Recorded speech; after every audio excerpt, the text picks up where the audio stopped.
Pemirsa, Dewan Pengawas Komisi Pemberantasan Korupsi akan periksa staf administrasi KPK Setiabudi Dias Oktavianto yang menjadi tersangka dugaan pemerasan Bupati Pemalang nonaktif Anom Widiantoro. Ya, pemeriksaan dilakukan sebagai bagian dari evaluasi internal Dewas KPK agar peristiwa serupa tak terulang kembali.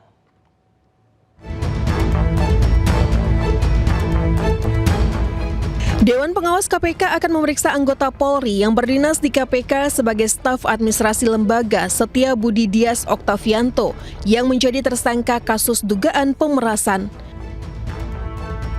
Ketua Dewan Pengawas KPK Gus Rizal menyatakan pihaknya akan memproses Dias sesuai ketentuan yang berlaku, sekaligus sebagai bahan evaluasi di internal KPK agar peristiwa serupa tak terulang kembali. Tentu kita akan memproses sesuai dengan ketentuan yang berlaku. Apakah masuk ke dalam kode etik? Masalahnya sekarang status yang bersangkutan adalah anggota Polri, sehingga kita perlu hati-hati terhadap laporan tersebut. Apakah dikembalikan kepada kepolisian sehingga Dewas tidak berhak melakukan pemeriksaan, akan tetapi kita melakukan pemeriksaan untuk evaluasi sehingga jangan sampai terjadi lagi untuk yang akan datang. Sebelumnya KPK menetapkan 4 tersangka terkait kasus dugaan pemerasan di lingkungan pemerintah Kabupaten Pemalang, Jawa Tengah. Para tersangka sudah dilakukan penahanan untuk 20 hari ke depan di Rumah Tahanan Negara Gedung Merah Putih KPK. Dari Jakarta, Tim Liputan iNews melaporkan.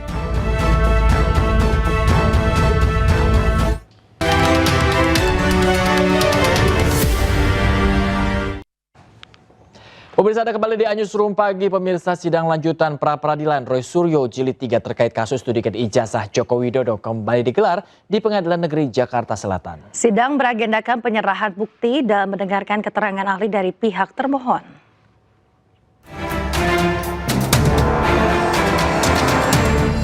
Sidang pra-peradilan kasus ijazah Jokowi digelar di Pengadilan Negeri Jakarta Selatan dengan dipimpin Hakim Tunggal Pra-Peradilan I. Ketut Darpawan. Sekaligus dihadiri Roy Suryo serta tim pengacaranya, hadir juga Bitkum Polda Metro Jaya sebagai pihak termohon. Sidang kali ini mengagendakan penyerahan bukti dan mendengarkan keterangan ahli dari pihak termohon. Selain itu, di persidangan juga dihadirkan Henry Jayadi, dosen Fakultas Hukum Universitas Kristen Indonesia. Dalam sidang, saksi ahli menyebut ganti rugi tidak bisa diajukan secara subjektif.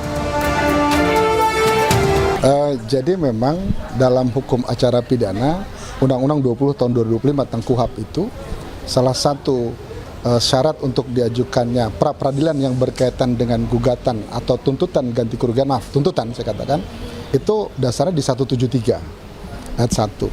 Nah, salah satunya adalah apakah si tersangka, terdakwa atau terpidana ini gitu kan dirugikan atas perbuatan hukum berupa penahanan atau penangkapan yang tidak sah berdasarkan undang-undang.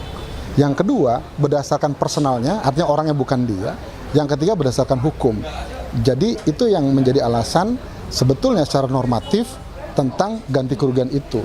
Nah, tentang nominalnya itu mengacu ke PP 92 tahun 2015. Jadi itu yang harusnya yang memang yang terjadi pembahasan lah, saya tidak menyatakan perdebatan, pembahasan dalam persidangan tadi. Pak Refli, kata juga Pak Ristan dan juga Pak Gafur, sebenarnya keterangan yang disampaikan oleh beliau itu, meskipun itu saya terus terang ya, karena saya beberapa kali juga menjadi ahli, itu tidak boleh hanya menggunakan asumsi atau ini pendapat saya dan silahkan kalau itu ditentang. Sebaiknya dia benar-benar netral gitu. Tapi kalau kita benar-benar menggunakan pendapat dia, sebenarnya kita sangat diuntungkan. Karena pertama, ya, dia mengatakan salah dia sebenarnya. Tadi teman-teman mungkin nggak sampai karena saya ngikuti betul ya. Dia mengatakan minimal itu ketika dia mengucapkan pertama kali sesuai dengan aturan, dia bilang minimal 50 juta, maksimal 100 juta. Salah. Ya, itu ada rekamannya, silakan dilihat. Ya, minimal harusnya 500.000. Ya, kalau minimal 50 juta berarti kita dapat minimalnya 50 juta kalau menurut ahli tadi. Ya. Dalam pra-peradilan jilid ketiga terkait kasus dugaan ijazah palsu Presiden ke-7 Joko Widodo. Kubu Roy Suryo menuntut ganti rugi sebesar 206 juta rupiah atas penangkapan dan penahanan yang dinilai tidak sah. Dari Jakarta, Indira Utomo, Jaka Samsa, iNews melaporkan. Pemirsa, belum selesai pra-peradilan ketiga, Roy Suryo kembali mengajukan pra-peradilan untuk keempat kalinya dalam kasus ijazah Presiden ke-7 RI Joko Widodo. Ya, pra-peradilan tersebut terkait pencekalan Roy Suryo oleh polisi.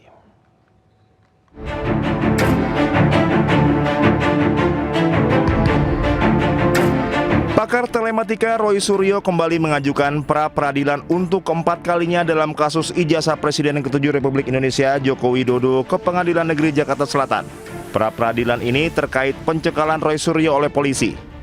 Pengadilan Negeri Jakarta Selatan telah mengeluarkan jadwal sidang pra-peradilan jilid 4 pada Jumat 7 Agustus 2026 mendatang. Dan yang penting lagi bukan hanya hari Kamis, hari Jumat misalnya. Silakan datang lagi untuk pra-peradilannya keempat. Ya, kita sudah mendaftarkan pra-peradilan keempat dan jadwalnya adalah besok hari Jumat. Ya, kita tunggu jam 9 ya, jam 9 pagi. Jadi itulah pra-peradilan keempat. Tentang apa? Tentang pencekalan. Ya, pencekalan dan ada beberapa ya, gitu. Tapi yang penting tentang pencekalan.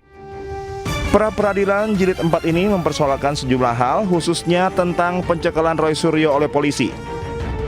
Pasca ditetapkan sebagai tersangka kasus ijazah Jokowi, termohon dalam gugatan pra-peradilan jilid 4 ini masih sama, yakni Polda Metro Jaya dan Kejari Jakarta Selatan. Dari Jakarta, Tim Liputan iNews melaporkan. Pemirsa, Pengadilan Tata Usaha Negara Jakarta menolak seluruh permohonan keberatan yang diajukan Universitas Gadjah Mada terkait keterbukaan informasi ijazah mantan Presiden Joko Widodo. Putusan ini menguatkan penetapan Komisi Informasi Publik yang mewajibkan UGM membuka dokumen akademik Jokowi kepada publik.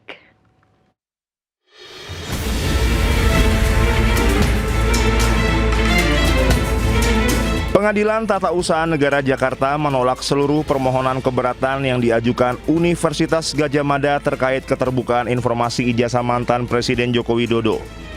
Putusan ini menguatkan penetapan Komisi Informasi Publik yang mewajibkan UGM membuka dokumen akademik Jokowi kepada publik.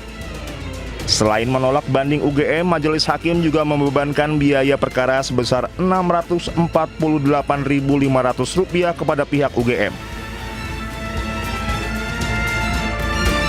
Tim kuasa hukum bongkar ijazah Jokowi atau Bonjowi, Edi Hardu, menyebut putusan ini adalah kemenangan demokrasi. UGM pun diminta untuk segera membuka dokumen akademik milik Jokowi ke publik. Kemenangan rakyat, kemenangan demokrasi. Salah satu unsur penting dalam demokrasi itu adalah keterbukaan.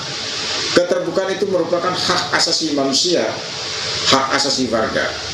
Ya, warga ingin tahu seseorang yang diduga ijazahnya palsu atau dokumen terkait untuk kepentingan publik itu diduga tidak beres. Warga ingin tahu benar nggak sih?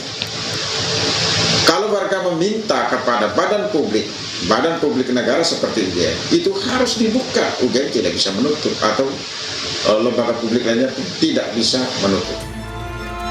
Sementara Wakil Ketua Pradi Bersatu, Lecumanan, mengatakan pihaknya tidak keberatan dengan putusan PT UN yang mewajibkan UGM membuka dokumen akademik Jokowi kepada publik.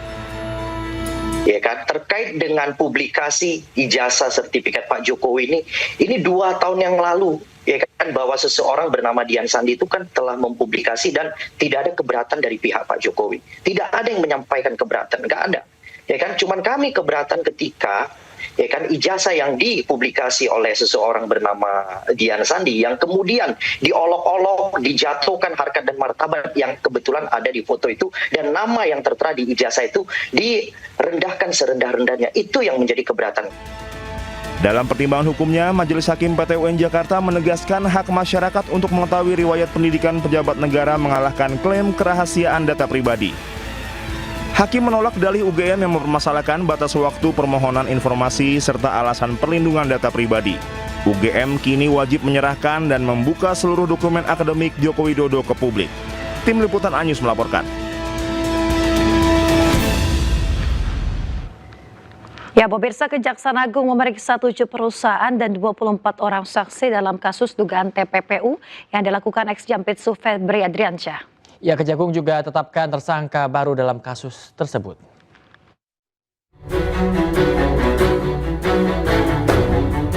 Kejaksaan Agung telah memeriksa 7 perusahaan dalam kasus dugaan tindak pidana pencucian uang yang menjerat tersangka mantan Jampitsus Febri Adriansyah. Ketujuh perusahaan yang diperiksa diduga kuat menggunakan firma hukum tersangka Don Rito untuk penanganan perkara di Kejaksaan Agung. Selain itu, puluhan saksi juga telah diperiksa dalam kasus tersebut.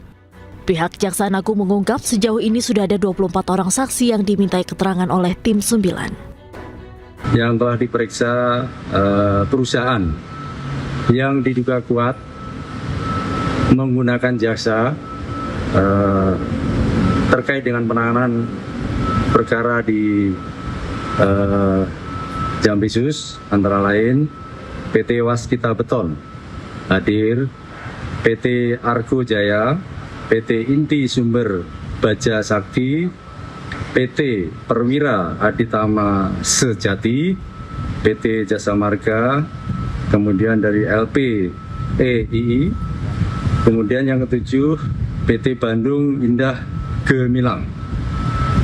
Ini perusahaan-perusahaan yang diduga kuat menggunakan jasa hukum yang terkait dengan diduga kuat Don Rito dan kawan-kawan. Kemudian dari seluruh total saksi yang sudah diperiksa sampai hari ini adalah 24 saksi. Tak hanya memeriksa puluhan saksi, Kejaksaan Agung juga menetapkan tersangka baru, yakni Nurman Herin yang diduga kuat terlibat dalam kasus TPPU Febri Adriansyah. Dari Jakarta, tim Liputan News melaporkan.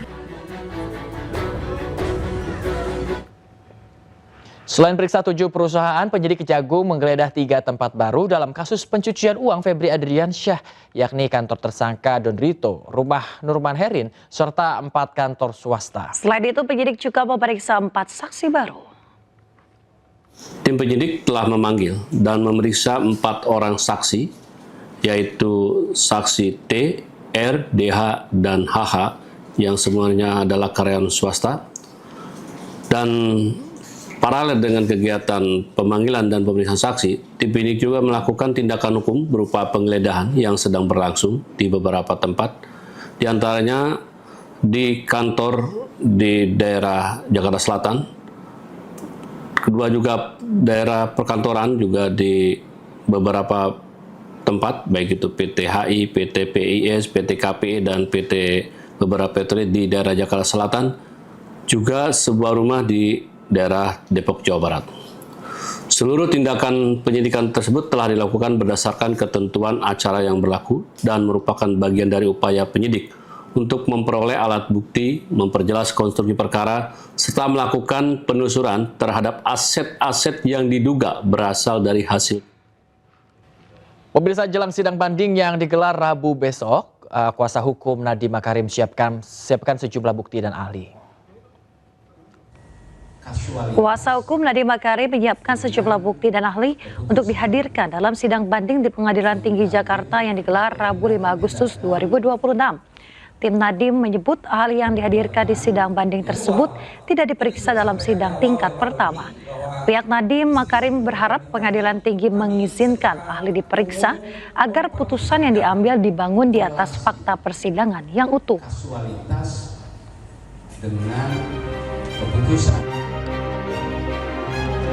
Selain itu, temuan Komisi Yudisial terkait indikasi dugaan pelanggaran kode etik dari 4 hakim yang menangani kasus Nadiem juga menjadi dasar tim kuasa hukum Nadiem mengajukan banding. Pada 30 Juni 2026, Nadiem Makarim divonis 10 tahun penjara dalam kasus dugaan korupsi pengadaan Chromebook dan Chrome Device Management. Hakim juga menghukum Nadiem membayar denda 1 miliar rupiah dan uang pengganti 809 miliar rupiah.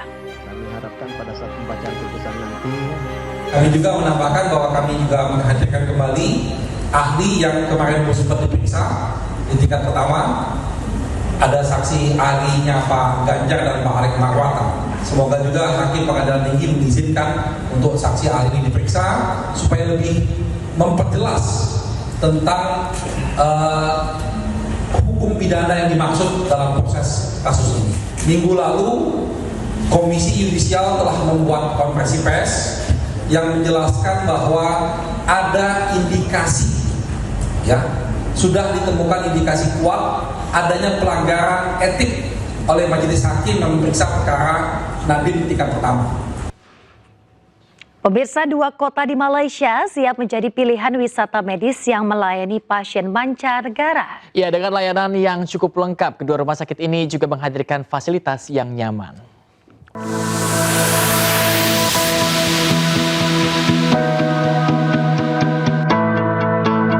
Malaysia terus memperkuat posisinya sebagai salah satu destinasi wisata medis pilihan masyarakat Indonesia. Kuala Terengganu dan Kuantan kini juga hadir menjadi destinasi wisata medis yang siap melayani pasien internasional, termasuk dari Indonesia.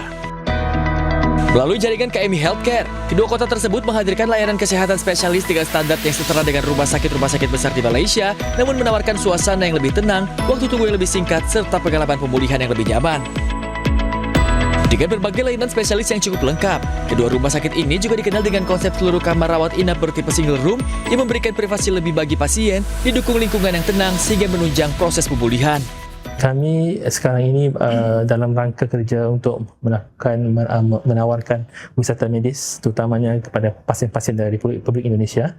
Kami juga ingin dalam temu tanya jawab ini, kami juga ingin mengatakan bahawa di KMI Kuala Terengganu sekarang ini kami bersedia untuk menerima pasien-pasien untuk wisata medis, dan kami juga tailor-made ataupun kami juga memberikan paket-paket khusus bukan setakat berobat tetapi juga melawat tempat-tempat yang menarik di KMI di Kuala Terengganu. Kita akan beralih kepada satu perkhidmatan kemoterapi yang lengkap, ya.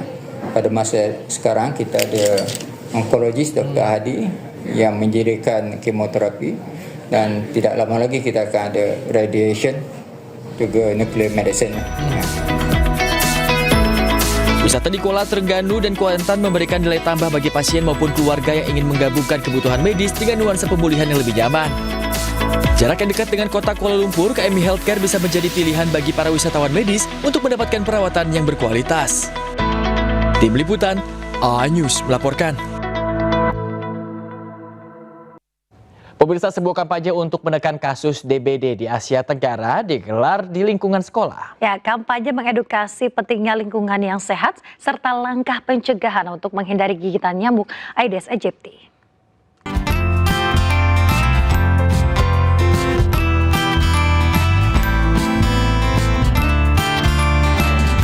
Enesis Group melalui produk Sovel berkolaborasi dengan Kementerian Kesehatan RI menggelar kampanye gerakan 3M+ mengoles lotion anti nyamuk. Hal ini dilakukan sebagai upaya memperkuat komitmen dalam menekan angka kasus demam berdarah dengue dalam rangka ASEAN Dengue Day 2026. Kegiatan ini mengajak masyarakat untuk menjaga kebersihan lingkungan, termasuk dengan menguras tempat penampungan air, menutup rapat wadah air, mendaur ulang barang bekas dan berpotensi menjadi sarang nyamuk, serta melakukan berbagai langkah tambahan untuk mencegah gigitan nyamuk Aedes aegypti. Jadi edukasi yang dilakukan adalah dengan kami mengamplifikasi 3M+. Apa itu 3M+? Yang pertama adalah menguras, kemudian yang kedua adalah menutup, kemudian yang ketiga itu adalah mendaur ulang. Plusnya, karena Enesis mempunyai produk Sovel, jadi plusnya adalah mengoleskan lotion anti nyamuk Sovel untuk menghindari gigitan nyamuk. Sehingga kita bisa menekan dan mengurangi angka DBD di Indonesia. Program ini menyasar lingkungan sekolah untuk edukasi anak-anak memahami pentingnya menjaga kebersihan lingkungan serta membangun kebiasaan hidup sehat untuk mencegah penyebaran DBD. Kami sebagai satuan pendidikan tentu merasa bersyukur memperoleh pengetahuan, ya, terutama kaitan dengan pencegahan DBD. Saya pikir berbagai kreativitas yang ditampilkan juga melalui kegiatan-kegiatan yang dilaksanakan mulai dari roadshow hingga puncak acara yang kita laksanakan pada hari ini tentunya sangat menarik sekali, di mana anak-anak bisa teredukasi. Dengan semangat kolaborasi dan partisipasi seluruh masyarakat, Indonesia menargetkan terwujudnya lingkungan yang lebih sehat serta berperan aktif dalam mendukung visi ASEAN bebas kematian akibat dengue pada tahun 2030 mendatang. Dari Jakarta, Dia Sriawan, Rizky Solehudin, A-News melaporkan. Penjajah Israel kembali melakukan serangan udara di wilayah kota Gaza, Palestina. Jangan kemana-mana pemirsa, informasi selengkapnya usai jeda, tetaplah di Newsroom Pagi.